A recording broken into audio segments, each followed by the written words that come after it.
ఓం శివాయ గురవే నమః. శ్రీ భద్రకాళి మాత్రే నమః. శ్రీ విశ్వవసు నామ సంవత్సరానికి గాను మేషరాశి యొక్క రాశి ఫలితాలు తెలుసుకుందాం. ముందుగా కాంతాయ ఫలములు. ఆదాయం 2, వ్యయం 14, రాజపూజ్యం 5, అగౌరవం 7. మేషరాశి వారికి ఈ సంవత్సరం శారీరక శ్రమ గోచరిస్తోంది.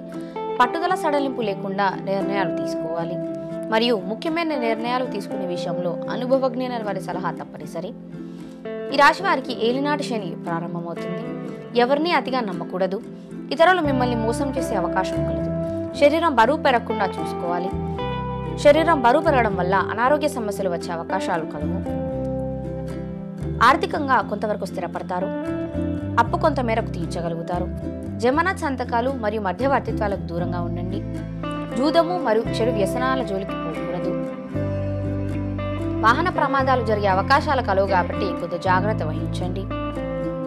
పెయింట్స్ మరియు ప్లాస్టిక్ వ్యాపారస్తులకు అధిక పెట్టుబడులు పెట్టకూడదు.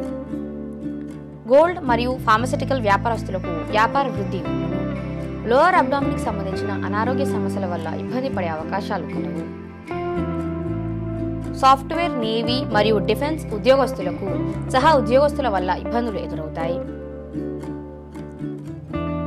పోలీస్ డిపార్ట్మెంట్ వారికి ఉన్నత అధికారుల వల్ల చివాట్లు పడవలసి వస్తుంది.